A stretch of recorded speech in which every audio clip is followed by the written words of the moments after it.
Hello everyone. So எல்லாருக்கும் இருக்கிற பெரிய டவுட்டே எனக்கு இன்னுமே மெயில் ரிசீவ் ஆகலை. கான்ட்ராக்ட் அக்செப்ட் பண்ணுற மெயில் இன்னும் ரிசீவ் ஆகலை. ஸோ என்னோட என்ஐடிஎஸ் போர்ட்டலையுமே அது வந்து ஷோ ஆகலை. எடிட்டிங் ஆப்ஷன்ஸும் க்ளோஸ் ஆகிடுச்சு அப்படின்னு சொல்லியிருந்தீங்க. ஸோ ஃபர்ஸ்ட் ஆஃப் ஆல் நீங்கள் பண்ண வேண்டிய ஒரே விஷயம் என்னென்னு பார்த்தீங்கன்னா, உங்களோட ரிப்போர்ட்டிங் ஃபார்மாலிட்டிஸ் டாக்குமெண்ட்ஸ் எல்லாமே ஹெச்ஆர் டிபார்ட்மெண்ட்டுக்கு வந்து உங்கள் மேனேஜர் சென்ட் பண்ணிட்டாங்களா ஒரு வாட்டி கன்ஃபார்ம் பண்ணிக்கோங்க. அண்ட் ஒன் மோர் திங், இதெல்லாமே சென்ட் பண்ணிட்டாங்க, இந்த மாதிரி மார்ச்லேருந்து தான் எனக்கு வந்து ஃபார்மாலிட்டி சப்மிட் ஆச்சு அப்படின்றவங்க கொஞ்சம் வெயிட் பண்ணி பாருங்கள். மார்ச்சுக்கு முன்னாடி இந்த 5th மந்த்லேயே நீங்கள் ஜாயின் பண்ண அப்போவே 1 வீக்லேயே சப்மிட் பண்ணிட்டாங்க அப்படின்றவங்க மட்டும் மேனேஜர் கிட்ட கன்ஃபர்மேஷன் மெயில் எதனா வந்திருக்கான்னு கேட்டுக்கோங்க. அக்செப்டிங் நிறைய பேருக்கு அக்செப்ட் ஆகிடுச்சு, நிறைய பேருக்கு மெயில் வந்திருக்கு, கான்ட்ராக்ட் அக்செப்ட் பண்ணுற ஆப்ஷன் ஷோ ஆயிருக்கு, பட் எனக்கு இனிமேல் மெயில் ரிசீவ் ஆகலை மேம் அப்படின்னு நீங்கள் அவங்ககிட்ட வந்து சொல்லி பாருங்கள். அவங்க என்ன சொல்கிறாங்கன்னு கேட்டுக்கோங்க.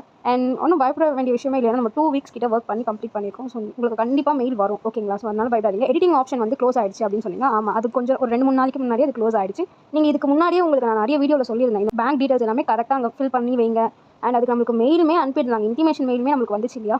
காலேஜ் டிகிரி சர்டிஃபிகேட்ஸ் மார்க் ஷீட்லாம் அப்லோட் பண்ணும் அப்படின்னு வந்து மெயில் வந்துருந்துச்சு. ஸோ அந்த மாதிரி மெயில் வரும்போதே நீங்கள் வந்து ஒரு 1 or 2 டேஸில் அது எல்லாத்தையுமே நீங்கள் கம்ப்ளீட் பண்ணிருக்கணும். எல்லாமே அவங்க சொன்ன ப்ரொசீஜர்ஸ் படி அப்லோட் பண்ணிருக்கணும். அண்ட் ஒன் மோர் திங், நம்மளுக்கு நானே ஒரு வீடியோவில் சொல்லியிருந்தேன், பேங்க் டீட்டெயில்ஸ் நீங்கள் பேங்க் அக்கௌண்ட் ஓப்பன் பண்ணி பாஸ்புக் வாங்கின உடனே நீங்கள் ஒரு 1 or 2 டேஸில் அது நீங்கள் வந்து ஃபில் பண்ணி ஓகே பண்ணியிருந்தா ப்ராப்ளமே இல்லை. அப்புறமா தான் உங்களுக்கு அந்த மெயில் ரிசீவ் ஆகும். மெயில் ரிசீவ் ஆகும்போது நீங்கள் உங்களுக்கு அங்கே ஷோ ஆகுதான்னு பாருங்கள். அக்செப்ட் பண்ணதுக்கு அப்புறமா ஆதார் சீடிங் ஷோ ஆகுதா பாருங்கள். அப்படி ஷோ ஆச்சுன்னா நான் சொன்ன மாதிரி அந்த லிங்க்குள்ளே போயிட்டு நீங்கள் உங்களோட ஆதார் வந்து எந்த அக்கௌண்ட்டோட சீடாக இருக்குன்றதை பார்த்து தெரிஞ்சுக்கோங்க. இது ஒரு விஷயம். எடிட்டிங் ஆப்ஷன் க்ளோஸ் ஆனது திருப்பிலாம் எடிட் பண்ண முடியாது. நீங்கள் ஆல்ரெடி சொன்ன டைம் டூரேஷனுக்குள்ளே நீங்கள் பண்ணியிருக்கணும் அது.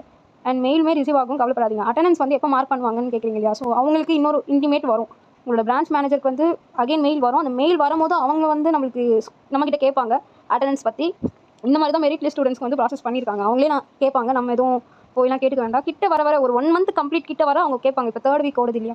So end of the week அப்படி இல்லைனா 4th வீக் கேட்க கூட வாய்ப்பு இருக்குது. அது வரைக்கும் நான் அட்டெண்டன்ஸ் எப்படி மார்க் பண்ணுறது? ப்ளே ஸ்டோரில் ஒரு ஆப் இருக்குது, நான் அந்த ஆப்புமே டிஸ்ப்ளே பண்ணுறேன். இந்த ஆப் வந்து ரொம்பவே யூசர் ஃப்ரெண்ட்லியாக இருக்குது. நீங்கள் பெரிய ப்ராசஸ்லாம் அட்டெண்டன்ஸ்க்கு பண்ண தேவையில்ல. ஜஸ்ட் கிளிக் பண்ணால் போதும். நீங்கள் ஆப்சென்ட்டா, ஹாஃப் டேவா, இல்லை ப்ரெசென்ட்டா அப்படின்னு நீங்களே அதில் மார்க் பண்ணிக்கலாம். உங்களுக்கு ஒரு மெமரிக்காக தான் இது. நீங்கள் மேபி இந்த வீக்லேயோ இல்லை போன வீக்லேயோ நீங்கள் லீவ் எடுத்திருந்தால், இல்லை நெக்ஸ்ட் வீக்கில் நீங்கள் லீவ் எடுக்க போகிறதா இருந்தால், அப்ரெண்டிஸ் கான்ட்ராக்டை பொறுத்த வரைக்கும் ஒரு மந்தில் ஒரு லீவ் தான் நம்மளால் எடுக்க முடியும், கேஷுவல் லீவ், ஓகேங்களா? அப்படி உங்களுக்கு கண்டினியூவாக லீவ் எடுக்கணும்னா 4 நாள் தான் உங்களால் லீவ் எடுக்க முடியும். அந்த 3 நாளைக்கு உங்களோட சேலரியிலேருந்து டிடெக்ட்டும் பண்ணுவாங்க. 350 கிட்ட டிடெக்ட் பண்ணுவாங்க. ஸோ அதிகமாக லீவ் எடுக்காதீங்க. மேக்ஸிமம் ஒரு லீவ் எடுங்க 1 monthல, அவ்வளோதான். அதுவே போதுமானது தான்.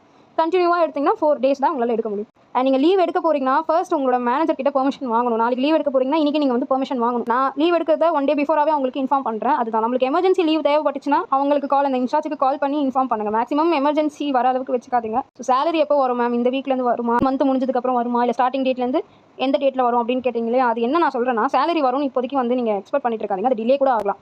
ஏன்னா ஃபர்ஸ்ட் மந்த் சேலரி வந்து கரெக்ட் டைமில் வரது ரொம்ப கஷ்டம். மெரிட் லிஸ்ட் ஸ்டூடெண்ட்ஸ்க்குமே ஃபர்ஸ்ட் மந்த் சேலரி வந்து கரெக்டான ப்ராசஸ் படி வரல. ரொம்ப டிலே பண்ணி தான் அவங்களுக்கு ஸ்பிட் ஆகி வந்து அந்த மாதிரி தான் நம்மளுக்கு நடக்கும்னு நான் சொல்லலை.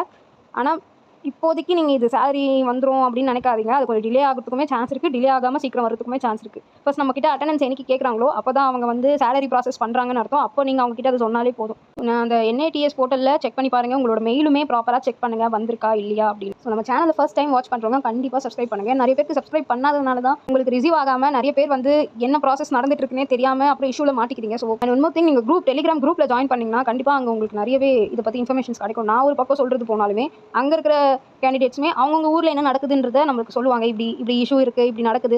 எனக்கு மட்டும்தான் என்ஐடிஎஸ் போர்ட்டலில் எடிட் ஆப்ஷன் வரலையா, இல்லை எல்லாருக்குமே வராமல் தான் இருக்கா, எனக்கு மட்டும் தான் இஷ்யூ இருக்கான்றதே நீங்கள் அந்த குரூப்பில் வந்து இருக்கும் போதே உங்களுக்கு அது ஆட்டோமேட்டிக்காக தெரிய வரும். ஸோ அதுலேயுமே எல்லாருமே ஆக்டிவாக தான் இருப்பாங்க. நீங்கள் அதுலேயுமே ஜாயின்